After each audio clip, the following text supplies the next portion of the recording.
여러분 반갑습니다. 무른식의 옥탑방 이야기 18번째 시간입니다. 요즘은 정말 많은 분들이 함께 동참해주고 계시고요. 또 수준 높은 질문들을 많이 보내주시기 때문에 오늘도 여러분들의 멋진 질문 함께 공부하면서 시작해 볼게요. 이런 질문이 왔습니다. 소장님, 시각화를 할 때 그것을 계속 생각하는 것이 좋은가요? 아니면 그냥 즐겁게 생활에 충실한 게 좋은가요? 네, 이런 질문입니다. 시각화라는 이야기 여러분들 많이 들어보셨죠?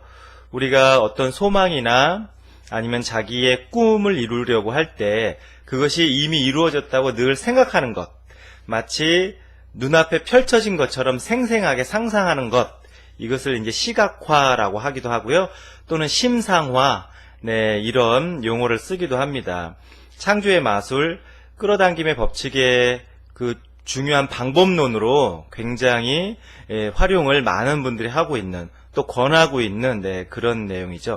그런데 이제 이 시각화를 할 때 계속 그 생각을 하는 게 좋으냐, 아니면 뭐 아침 저녁으로 시간을 정해놓고 시각화를 할 때는 하고, 아니면 그냥 잊어버리고 즐겁게 생활하는 게 좋으냐, 이런 이제 내용이신 거예요.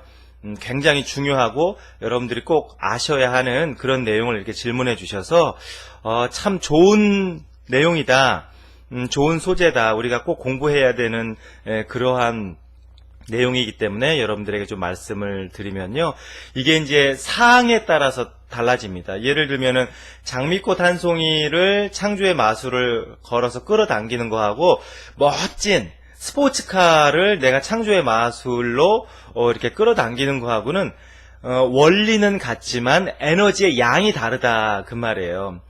여러분들 물 한 주전자를 데우는데 필요한 에너지와 열량하고, 또 큰 목욕탕에 물을 데우는 거하고는 말하자면 이게 원리는 같아도 들어가는 에너지의 양이 다르듯이 마찬가지라는 거죠. 그래서 이게 이제 사안에 따라서 내가 이루고 싶은 소망의 경중, 가벼우냐 아니면 좀 묵직한 거냐에 따라서 많이 달라지는데, 그러나 기본 원리는 여러분들이 아시는 것이 좋습니다.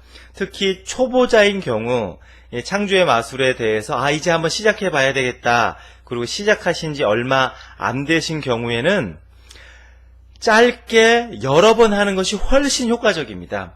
내가 1시간을 시각화를 해야지, 이렇게 이제 수도승들이 화두를 이렇게 참고하는 것처럼 처음에 그렇게 달려들면 첫째는 부담스럽고요, 두 번째는 집중이 잘 안 됩니다. 그렇기 때문에 처음에 시작하시는 분들은 짧게 1분 30초 내가 원하는 것을 이미 이루었다는 그런 멋진 상상, 즐거운 이미지를 짧게, 그러나 여러 번 이렇게 하시는 게 좋아요. 저도 가끔 그런 방법을 씁니다. 특히 이제 우리가 흔히 말해서 멍 때리는 시간, 지하철을 타고 어디를 간다거나, 아니면 버스를 타고 어디를 간다거나, 아니면 누군가를 기다리는데 잠깐 시간이 남았다거나, 이렇게 이제 짜투리 시간이 있잖아요. 그때 시각화 또는 심상화를 하는 게 제일 좋습니다. 짧게 1분 정도, 아니면 3분 정도.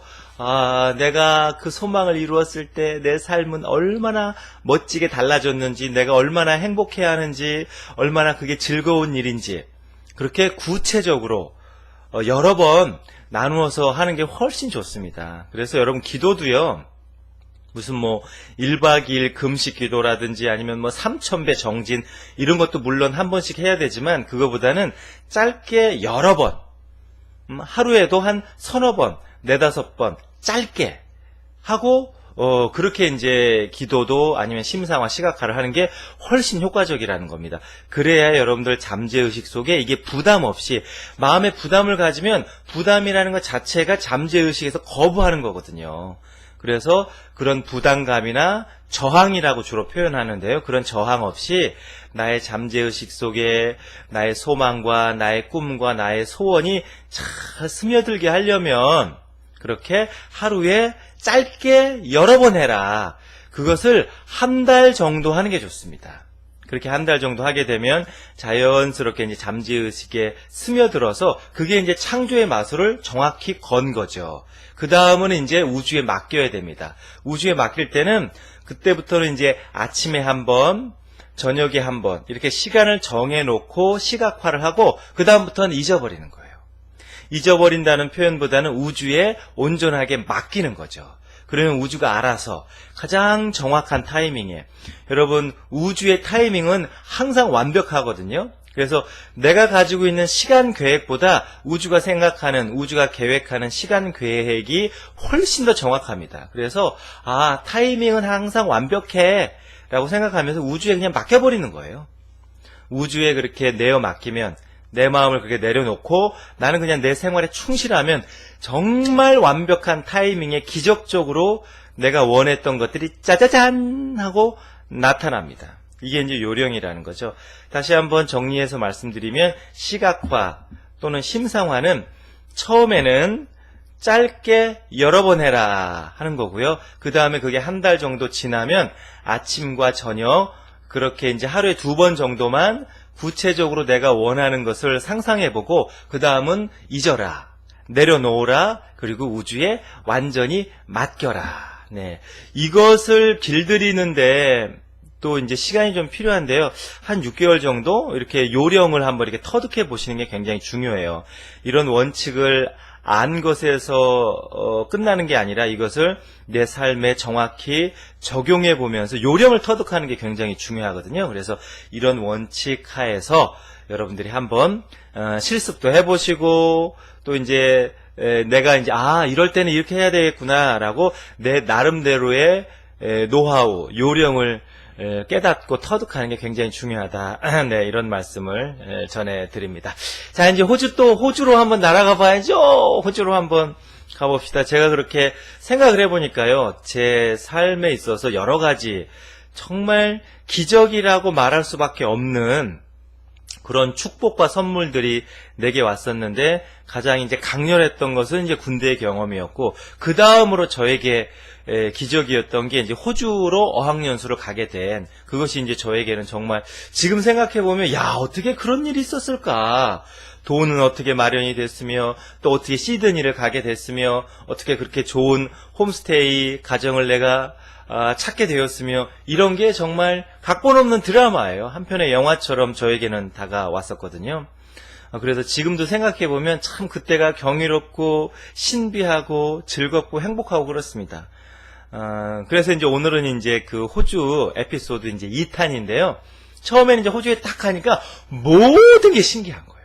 여러분 그렇잖아요. 정말 모든 게 신기해요. 그전에는 아무리 기적의 체험을 내가 경험했다 손치더라도 그게 한국에서 말이 통하는 사람들과 생김새가 비슷한 사람들과 일어났던 일들인데, 이것은 저 지구 반대편 비행기를 타고 8시간 이상을 가야 도착할 수 있는 완전히 지구의 남반구. 저는 이렇게 생각해보면 지구가 이렇게 동그랗잖아요. 그러면은 그 호주는 저 적도 밑에란 말이에요. 그러면 왠지 이렇게 이제 물구나무 서서 다녀야 할 것 같은, 대롱대롱 매달려 있는 것 같은. 우리하고는 완전히, 우리는 북반구고 거기는 남반구니까 완전히 이게 반대잖아요. 근데 그러지가 않는 거예요. 그런 것도 너무 신기하고 하나에서부터 10가지까지가 정말 무슨 내가 꿈속을 헤매고 있는 것처럼, 구름 위를 걷는 것처럼 그렇게 신기하더라고요. 그래서 이제 그런 신기함 속에서 여러 가지 경험들이 있었는데요. 저희 학교가 그 달링 하버라는 데가 있어요. 그건 뭐냐면 여러분들 사진에서도 많이 보셨겠지만은 그 시드니는 항구 도시잖아요. 거기에 이제 오페라 하우스가 있습니다. 그 오페라 하우스 근처가 항구예요. 거기를 달링 하버 이렇게 부르거든요. 거기가 정말 경치가 아름답습니다. 여러분 시드니가 세계 3대 미항이고, 그리고 이제 야경이 멋있기로 굉장히 유명한 그 항구 도시예요. 그래서 저는 이제 그 랭귀지 스쿨 그 학교가 끝나면 이제 달링 하버로 달려가는 거예요. 달링 하버로 달려가서 그냥 거기를 그냥 어슬렁거리는 낭만 자객이 되어가지고 그렇게 어슬렁거리고 그 항구의 정취, 그 항구에서 생활하는 사람들, 드나드는 여객선, 요트, 거기는 뭐 요트가 거의 뭐 우리의 자가용 수준입니다. 웬만한 가족은 다 작은 요트들을 갖고 있거든요. 그런 풍광을 즐기는 게 그렇게 신기하고 행복할 수가 없었어요. 근데 이제 그냥 혼자 이렇게 다니면은 심심하니까 감자튀김, 지금은 제가 인스턴트 식품을 거의 안 먹는데요. 거의 안 먹는 게 아니라 완벽하게 안 먹습니다. 근데 이제 그때만 해도 이제 20대니까 뭐 감자튀김 같은 걸 이제 즐겨 먹었단 말이에요. 그러면 감자튀김도 싸요. 어떻게 그렇게 이제 음식값이 싼지.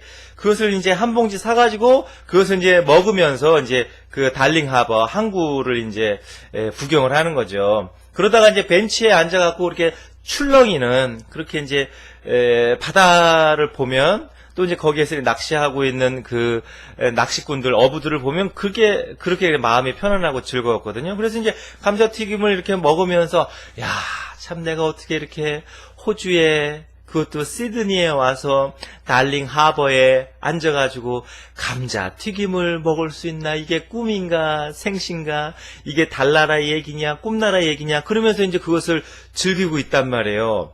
그러면 어김없이 할아버지 새가 나타나요. 제가 이제 이름을 몰라가지고 그냥 할아버지 새라고 이제 제 나름대로 이름을 붙인 새가 있어요. 외가리 같기도 하고 백로 같기도 하고 이 부리가 약간 이렇게 곡괭이처럼 휘어졌거든요. 그런 새가 왜 할아버지 새냐고 제가 이름을 붙였냐면 뒷짐을 지인 할아버지처럼 걸어 다녀요. 어떨 때는 점잖하게 보이기도 하고 어떨 때는 어슬렁 새가 마치 뒷짐을 지고 다니는 동네 할아버지처럼 그렇게 다가옵니다. 저한테 어슬렁 다가와요. 그리고는 이렇게 감자튀김을 먹고 있으면 그거를 멀뚱 쳐다봅니다. 아니 사람을 무서워하지도 않고요. 저리 가 라고 이렇게 쫓아도 꿈쩍도 안 해요. 그런다고 내가 갈성 싶으냐 이 녀석아. 내가 여기 터줏대감이야. 꼭 동네 이장님처럼 그렇게 어김없이 감자튀김을 먹고 있으면 어슬렁 뒷짐지고 다가와서는 줄 때까지 이렇게 눈을 멀뚱 쳐다보고 있는 거예요. 여러분 그거 안 줄 수가 없습니다. 완전히 그 달링 하버 이장님이시죠. 그 내공이 얼마나 그 새가 강한지 한 번은 제가 이렇게 눈싸움을 해봤거든요. 제가 결국은 눈물이 줄줄 나갔고 지고 말았습니다. 그 새가 얼마나 내공이 강한지 절대로 눈싸움에서 안 지는 거예요. 그래갖고 있는 이제 말하자면 이렇게 감자튀김을 하나씩 이렇게 주게 됐어요. 그 다음 날도 어김없이 제가 근데 이제 감자튀김만 먹는 게 아니잖아요. 가끔은 뭐 피자도 먹고, 가끔은 이렇게 뭐 과자 부스러기도 먹고, 그러면, 어김없이 기가 막히게 나타납니다. 어슬렁 하고 와서는 너만 처먹고 앉았냐, 이렇게 쳐다보고 말하는 것 같아요. 꼭 여기서 처먹는다는 표현은 피자 같은 거 소스를 쳐서 먹어야 되잖아요. 그런 표현입니다. 절대 상스러운 말이 아닙니다. 너만 혼자 처먹으면 맛있냐 하는 것처럼 그렇게 멀뚱 그렇게 이제 새가 와서 이제 동무를 해줘요. 벗이 되어주는 거죠. 그러면 이제 그걸 이렇게 하나씩 줍니다. 제가 안 주면요, 제가 그래 실험을 해봤어요. 안 주고 가만히 있어봤어요. 그러면 와서 슬그머니 집어먹습니다. 진짜 동네 이장님이신 거죠. 그래서 어쩔 수 없이 아이고야 네가 나보다 달링하버에서 생활한 지 선배인데 그럼 내가 선배님으로 모실게, 친하게 지내자. 그때부터 이제 정답게 이야기도 하고, 물론 이제 저 혼자 떠드는 거죠. 근데 그걸 다 알아듣는 것 같아요. 아이고 네가 그랬니 하면서 그렇게 내 말을 받아주고 이해해 주는 것 같아요. 그게 그렇게 신기하더라고요. 그래갖고 달링하버에서 그렇게 감자튀김 먹을 때 새가 와서 동무, 말벗이 되어주는 게 그렇게 신기했어요. 근데 여러분 그거보다 정말 신기한 건 뭐였냐면 호주 사람들은 왜 이렇게 영어를 잘해요?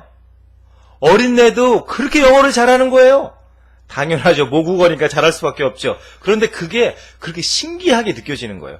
어쩜 호주 사람들은 저렇게 영어를 잘하니? 세상에 3살, 4살 먹은 어린애들도 왜 이렇게 영어를 잘하는 거야? 나는 이제 영어 배운다고 떠듬떠듬 하고 있는데 왜 이렇게 사람들이 영어를 잘하는 거야? 그러면서 예전에 제가 이제 그 방학만 되면 외할머니 댁에 갔다고 했잖아요. 그때는 명화극장이라는 걸 자주 했습니다. 저녁에 이제 토요일날 저녁인가 명화극장을 하고 또 이제 그걸 재방송을 해줘요. 그러면 이제 할머니하고 그 명화극장을 같이 본단 말이에요. 그럼 할머니가 꼭 뭐라고 그러시냐면 꼭 그 명화극장을 한참 이렇게 보시다가 이렇게 얘기하셔요. 어째 저 사람들은 저렇게 한국말을 잘한디야? 그러시는 거예요. 그러니까 그게 외화인데, 외국 영화인데, 한국 배우들이 이렇게 더빙을 해가지고 한국말로 다 나오잖아요. 그게 할머니 눈에는 그렇게 신기하셨나 봐요. 아이, 어째 저 사람들은 코 큰 사람들인데 한국말을 저렇게 잘한디야? 이렇게 이제 할머니가 이제 저한테 이제 물어보시는 거예요. 그럼 저는 할머니 저거 더빙해서 그래. 이렇게 이제 얘기를 드렸어요. 그랬더니 할머니가 떠버리? 저 사람들이 뭘 떠벌려? 점잖으기만 하구만. 그때도 이러시는 거예요. 더빙이라는 말을 못 알아들으시니까. 그러면 아니 할머니 그게 아니고 저 사람들이 말하는 게 아니라 한국 사람들이 말은 하고 저 사람들은 입만 벌리는 거야. 그럼 할머니가 버럭 화를 내세요. 뭔 소리요? 저기 한국 사람들이 어디 있다고 그리야. 한국 사람들 하나도 없구만 그려. 너 지금 할머니 무식하다고 골리는 거예요. 뭐요? 저기 한국 사람들이 어디 있어? 아 저기 코 큰 사람들만 있구만. 한국 사람들이 어디 있다고 그래야. 너 내일 콩밭이나 베어. 갖고 할머니들이니까 이제 화가 나니까 제가 이제 할머니를 놀린다고 생각하셔갖고 콩밭이나 매라고. 그래갖고 다음날 그냥 죽도록 땡볕에 콩밭만 맸습니다. 그러니까 할머니 눈에는 그게 너무 신기하게 보이는 거죠. 제가 그랬다니까요. 아니 호주 사람들이 영어 잘하는 거 당연한 건데 한국 사람들이 한국말 잘하듯이 그거는 자연스러운 일인데 호주 사람들이 영어로 말하는 게 그렇게 신기하더라고요. 그게 그냥 하나에서 10가지 너무너무 이제 신기한 거예요. 근데 여러분 그 신기함과 경이로움이 오래 가지 못합니다. 여러분들이 이제 열심히 이제 돈을 모아가지고 여러분들 좋아하는 채널 가방을 샀어요. 채널 가방이라고 있습니다. 또 이제 프라자 가방이라고 있어요. 또 이제 그 누이들이 들고 다니는 똥 가방이 있거든요. 뭔지 다 아시겠죠? 그런 가방을 이제 샀단 말이에요.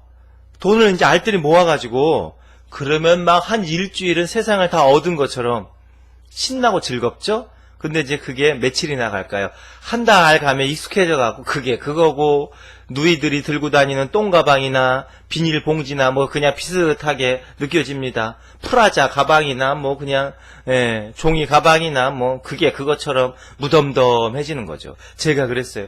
처음에는 달링하버에서 새가 와가지고 나한테 말 거는 것처럼 동네 이장님이죠. 그게 그렇게 신기하게 보이더니 나중에는 그냥 일상이 돼야하고 귀찮은 거예요. 나중에는 영어도 마찬가지입니다. 호주 사람들이 영어 잘하는 게 영어로 말하는 게 그렇게 신기하듯이 우리 외할머니가 외화 보는 거 명화극장 보면서 아이고 저 사람들은 한국말을 왜 저렇게 잘한대야 하는 것처럼 호주 사람들이 영어로 말하는 게 그렇게 신기했는데 그게 이제 일상이 되어가는 거죠. 그러면서 저는 깨달았어요. 내가 호주에 온 목적이 영어가 아니라는 걸 금방 깨달았어요. 왜냐면 그 어학연수원 다니는 게 2달 지나니까 너무 지겨운 거 있죠. 내가 처음에는 영어를 배운다고 생각하고 왔는데 2달 지나니까 알았어. 네가 호주에 온 목적은 영어가 아니었어. 왜냐면 영어를 배우는 게 너무너무 지긋지긋한 거예요. 늘지도 않고 이게 그냥 금방금방 늘어가지고 막 그 외국 사람들하고 호주 사람들하고 막 토론을 하고 싶은데 마음은 가득한데 입이 안 떨어지니까 너무너무 이제 답답증이 오는 거예요. 그러면서 이제 실증이 나기 시작하는 거죠. 그런데 이제 여러분 나중에 제가 이제 깨달은 사실이지만 무엇을 우리가 배운다고 할 때 예를 들면 내가 자격증을 따야 되겠다 아니면 이런 과정을 한번 들어봐야 되겠다 할 때 그것 자체가 목적이 아닌 경우가 굉장히 많습니다. 내가 토익 시험을 봐야지 했을 때 그 토익 시험을 보는 것 자체가 목적이 아니라는 거예요. 내가 요리사 자격증을 따야지 뭐 운전면허증을 따야지 뭘 따야지 이런 과정을 한번 들어봐야지 했을 때 그런 자격증을 따고 그 과정을 이수하는 것 자체가 목적이 아닌 경우가 많다는 거예요. 여러분들이 따신 자격증, 여러분들이 배우신 그런 여러 가지 과정들, 여러분들 지금 얼마나 그거 써먹고 계십니까? 대부분은 장롱 속에 그대로 있는 경우가 많아요. 내가 예전에 그걸 배웠던가 싶을 정도로 그걸 잊고 사는 경우가 훨씬 많습니다. 그럼에도 불구하고 그것을 왜 해야 되느냐? 그 과정을 이수하는 것 자체가 목적이 아닙니다. 그 자격증을 따는 것이 목적이 아니라 나의 가능성을 깨우는 과정이에요. 그게. 그렇게 생각해야 됩니다. 운전면허증을 따고 토익 시험을 보고 이러이러한 자격증 공부를 하고 그런 자격증 시험을 봐서 자격증을 따고 이러이러한 과정, 이런 걸 배워볼까 저런 걸 배워볼까, 스피치를 한번 배워볼까, 요리를 배워볼까, 꽃꽂이를 배워볼까, 이게 그것을 배우는 과정이나 자격증 자체가 목적이 아니라 나의 잠자고 있는 무한한 가능성을 깨우는 과정이라는 거예요. 그런 가능성을 깨우려면 내가 무엇이든지 배워야 하거든요. 그래서 여러분들의 마음속에 그런 마음이 일어난다는 거죠. 그래서 결론은 뭐냐면 여러분들이 무엇을 배우고 싶으면 무조건 해야 됩니다. 그것을 배워서 당장 써먹는 게 아니에요. 그 자격증을 따서 당장 내가 어떻게 되는 게 아닙니다. 그럼에도 불구하고 배워야 되고 그 자격증을 따라는 거예요. 왜냐하면 그것은 나의 무한한 가능성을 일깨우는 과정이기 때문에 그렇다는 거죠. 제가 아는 분 중에 한 분이 이제 약사를 하시고 계시는데요. 약사를 하시다가 약사하는 게 너무 싫었대요. 그래서 이제 나 약사를 때리치고 변리사 공부를 해야 되겠다. 그래갖고 변리사 공부를 열심히 해야 했다는 거예요. 그 자격증을 따기 위해서. 근데 어찌어찌 하다가 변리사 자격증을 못 땄어요. 공부만 열심히 하고. 여러분도 그런 경우 많잖아요. 나 이 학원 열심히 다녀야지. 그러다가 6개월 과정인데 한 3, 4개월 하고는 때려친 경우도 있거든요. 그런 경우 많아요. 나 이 자격증 따야지 하고 달려들었다가 한 절반까지 하고는 이거는 내 취미에 안 맞아. 내 길은 이 길이 아니야. 하고 덮어버린 게 많거든요. 이제 그분도 그런 거예요. 변리사 공부를 열심히 했는데 변리사 자격증을 결국은 못 땄어요. 그리고 지금 약국 경영을 이제 다시 하는데 중요한 건 뭐냐면 약국이 커져가지고 본인이 여러 개의 회사를 만들었습니다. 여러 개의 회사를 만들고 여러 개의 회사를 운영하다 보니까 변리사 공부했던 게 너무너무 많이 도움이 되는 거예요. 정말 도움이 되는 거예요. 얼마 전에 만났는데 그 말씀을 하시더라고요. 소장님, 제가 그때는 변리사 공부로 시험을 하다가 변리사를 이제 포기하고 내가 참 헛시간을 보냈구나.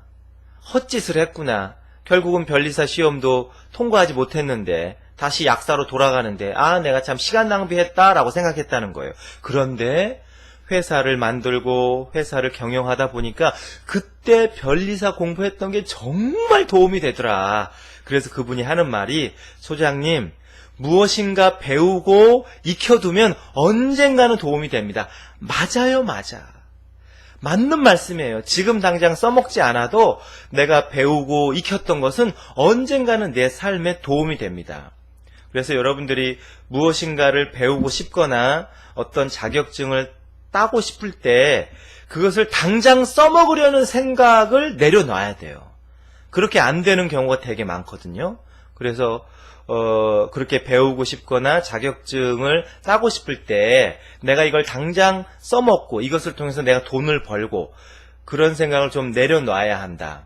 그럼에도 불구하고 적극적으로 배우고 자격증을 따야 하는 이유는 나의 무한한 가능성, 잠자고 있는 유전자들을 깨우는 과정이기 때문에 해야 하고, 그리고 긴 삶의 여정 중간에 이 긴 삶의 과정을 우리가 걸어가는 과정에 내가 언젠가 배우고 익혔던 그리고 땄던 자격증이 반드시 도움이 된다.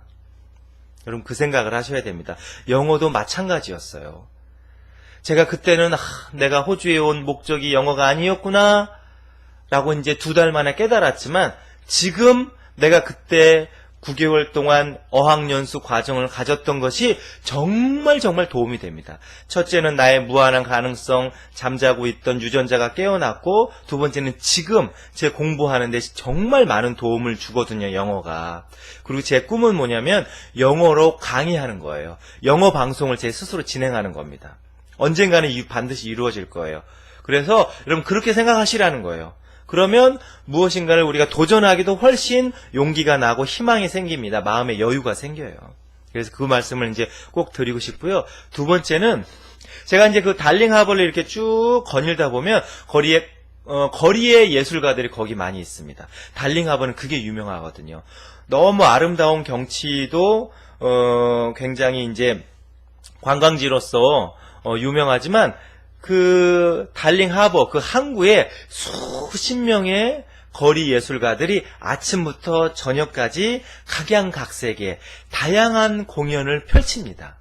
그것을 이렇게 구경하고 그 사람들과 소통하고 그 사람들이 오늘은 어떤 예술을 보여줄래나 주말이면 훨씬 더 많아지거든요. 그 거리의 예술가들이. 지금은 뭐 대학로라든지 특히 이제 우리나라 홍대 같은데 그런 거리 예술가들이 다양한 예술, 버스킹 공연 같은 거 하고 또 자신의 장기를 보여주면서 정말 그 생동감이 넘치잖아요. 호주에 갔었을 때가 한 20여 년 전인데 호주는 그게 거의 그냥 일상 생활 문화처럼 굉장히 그렇게 정착되어 있었어요. 그것을 감상하고 그 예술가들의 그 에너지, 그 예술가들의 그런 다양한 작품들을 구경하고 감상하는 게 정말 즐거운 일상이었거든요. 근데 이제 제가 거기는 대부분 예술가들이 이렇게 예술을 하면서 모금을 해요. 그러면 이제 사람들이 그냥 지나치는 사람들은 거의 없습니다. 그 사람들은 기본 매너라고 생각을 해요. 공연 예술을 보면 반드시 동전 몇 잎이라도 이렇게 주고 가는 것이 그 사람들은 그 일상 에티켓이에요. 근데 이제 제가 유심히 이렇게 관찰을 해봤습니다. 어떤 사람들한테 기꺼이 사람들이 지폐를 내놓을까? 어떤 예술가들한테 사람들이 기꺼이 박수만 치는 게 아니라 자신의 동전을 몇 잎이라도 이렇게 주고 갈까? 그걸 유심히 무슨 박사 논문 쓰듯이 굉장히 오랜 시간 관찰을 해봤단 말이에요. 근데 어떤 예술가들한테 사람들이 환호성을 지르고, 근데 사실은 다 그게 아마추어 예술가들이에요. 정식으로 예술 활동을 하는 사람들은 거의 없고 취미로 하거나 또는 그게 생계이거나 그런 사람들이 많습니다. 대부분은 이제 투잡으로 이제 하는 건데요. 어떤 그런 거리의 예술가들, 무명 예술가들에게 사람들이 더 많은 돈을 줄까? 그래서 유심히 관찰을 해봤어요. 현미경 눈으로 유심히 관찰을 해봤더니 첫째는 본인이 정말 예술가라고 생각하는 사람에게 기꺼이 사람들이 동전 또는 지폐를 주고 갑니다. 소장님 그걸 어떻게 알아요? 소장님이 무슨 궁예예요? 궁예? 내가 지금 관심법을 행하느니라 너는 네가 예술가라고 생각하는구나. 이걸 소장님이 그 사람들 마음속에 들여다본 것도 아닌데 어떻게 알아요? 알 수 있어요. 여러분 본인이 정말 자기가 예술을 한다고 생각하고 있는 사람은 관중하고 눈을 일일이 맞춥니다. 그게 자신감이거든요. 그 사람들하고 눈을 맞출 수 있다는 건 본인이 예술가라고 생각해야만 사람들하고 눈을 맞출 수 있는 거예요. 그러면서 공연을 할 수 있는 겁니다. 내가 지금 밥벌이를 하고 있는 거야. 나 이거 구걸 하고 있는 거야. 구걸. 나 사람들에게 동정을 빌고 있어. 이렇게 자기가 생각을 하면 굉장히 그게 창피한 일이잖아요. 그러면 사람들하고 눈을 못 마주쳐요. 근데 나는 당당한 거리의 예술가야. 나는 사람들에게 예술을 보여주고 거기에 정당한 대가를 받는 거야. 이런 자신감이 있을 때 사람들하고 일일이 눈을 맞춘단 말이에요. 그리고 사람들이 알아요. 저 사람이 어떤 마음으로 어떤 마인드로 공연을 하고 있는지를 사람들은 묘하게 그 기운을 느낍니다. 그러니까 본인이 예술가라고 생각하는 사람에게는 사람들이 더 박수 쳐주고 설사 그 공연이 어설퍼도 너는 기본 마인드가 됐어. 나의 지폐를 기꺼이 너한테 지불할 테야. 하고 이렇게 동전과 지폐를 주고 간다는 거죠. 그게 첫 번째예요. 자기가 자기를 예술가라고 생각하는 사람. 두 번째는 어떤 사람들한테 사람들이 더 호응하라면 그 일을 즐겁게 하는 사람. 같은 예술을 해도 나 실수하면 어떡하지? 사람들이 나를 어떤 모습으로 바라볼까? 나 정말 잘해야 되는데 이런 마음 없이 실수를 하면 하는 대로 뭐 어때? 거리의 예술가인데 그렇게 본인이 그것을 즐길 수 있는 사람, 그 사람들에게는 사람들이 훨씬 더 호응해요. 저 사람이 그 예술을 즐기고 있느냐 아니면 굉장히 긴장해 있느냐를 어떻게 알 수 있냐면 관중들의 반응에 자연스럽게 응대할수록 그것을 이제 즐기고 있는 거예요. 막 집중해서 공연을 하고 있는데 예를 들면은 관중석에서 아이 저거 떨어진다. 예를 들면 이렇게 저글링이라고 막 공을 이렇게 돌리고 있는데 한 관중이 저거 떨어지겠는데 이렇게 이제 예상하지 않았던 이제 반응이 오잖아요. 그러면 웬만한 사람들은 긴장해갖고 정말 떨어뜨려요. 정말 떨어뜨린다 그 공을. 근데 정말 그 일을 즐기고 있는 사람은 막 이렇게 공을 굴리다가 이렇게 돌리다가 그게 이제 실수로 딱 떨어졌단 말이에요. 그러면 아, 여러분 저 관객님의 소망이 이루어졌습니다. 이렇게 굉장히 자연스럽게 그걸 응대하는 거예요. 본인이 실수로 떨어뜨렸음에도 불구하고 아까 저 사람이 아, 저거 떨어지겠는데 그 관객의 소망이 이루어진 걸로 자연스럽게 응대를 하더란 말이죠. 제가 직접 본 겁니다, 이거는. 그러니까 사람들이 너무 깜짝 놀라서 박수를 쳐주는 거예요.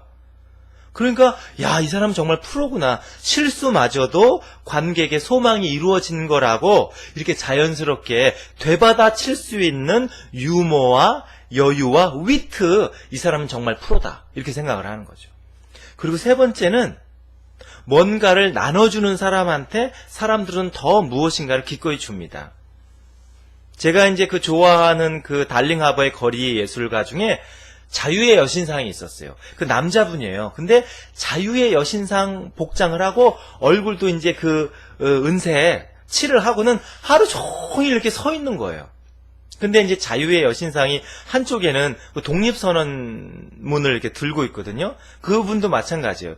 이게 책을 이렇게 딱처럼 큰 책 같은 걸 들고 있는데 한쪽에는 횃불을 들고 있고, 근데 사람들이 그 앞에서 이렇게 사진도 찍고 그 앞에서 이렇게 막 신기하다, 안 움직여요. 절대로 안 움직여요. 이렇게 가만히 서 있습니다. 하루 종일. 그거 정말 깊은 내공이에요. 그게 3000배 하는 것보다 훨씬 힘들 것 같아요. 근데 가만히 서 있어요. 그럼 사람들이 그 앞에서 막 사진도 찍고 박수도 쳐주고 하잖아요. 근데 그분은 그렇게 자기 앞에서 사진 찍고 자기를 그렇게 좋아해주는 사람에게 그 이렇게 들고 있던 그 독립선언서를 이렇게 딱 열게 돼 있어요. 딱 열어서 사탕을 하나씩 나눠줍니다. 자기가 받지만은 않아요. 또 이렇게 동전 몇 잎을 이렇게 넣어주고 가는 사람에게 꼭 사탕을 나눠줍니다. 그래서 저도 그분한테는 몇 번을 동전도 드리고, 예를 들면 그 지폐도 드리고, 그게 이제 너무 기분이 좋은 거죠. 그러니까 일방적으로 받기만 하지 않고 무엇인가를 나눠줄 때 사람들은 기꺼이 자기 것을 내어줍니다. 여러분, 창조의 마술 또는 삶을 살아갈 때 이 세 가지, 저는 그때 이제 세 가지의 마음을 마음속에 딱 간직하게 됐어요. 내가 삶의 예술가라고 생각하자. 여러분, 그 거리의 예술가는 각자의 예술을 하고 있지만 정말 진정한 예술은 인생 자체가 예술입니다.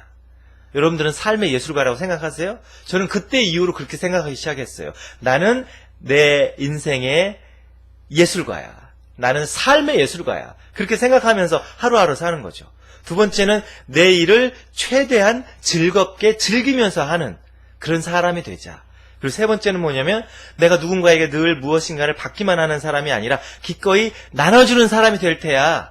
이 세 가지 마음, 이 세 가지 마인드를 그 달링 하버의 거리 예술가들을 보면서 제가 이제 터득하고 다짐하게 된 거죠. 나는 삶의 예술가야. 그리고 이 삶의 예술을 기꺼이 즐길 테야. 그리고 무엇인가를 기꺼이 나눠줄 테다. 그렇게 마음을 먹고 사니까 그 이후로 호주에서의 생활이 더 즐겁고 행복하고 기적적이고 정말 경이로운 일들이 일어나는 거죠. 영어에 대한 흥미는 사라졌지만 더 큰 흥미가 나에게 찾아온 겁니다.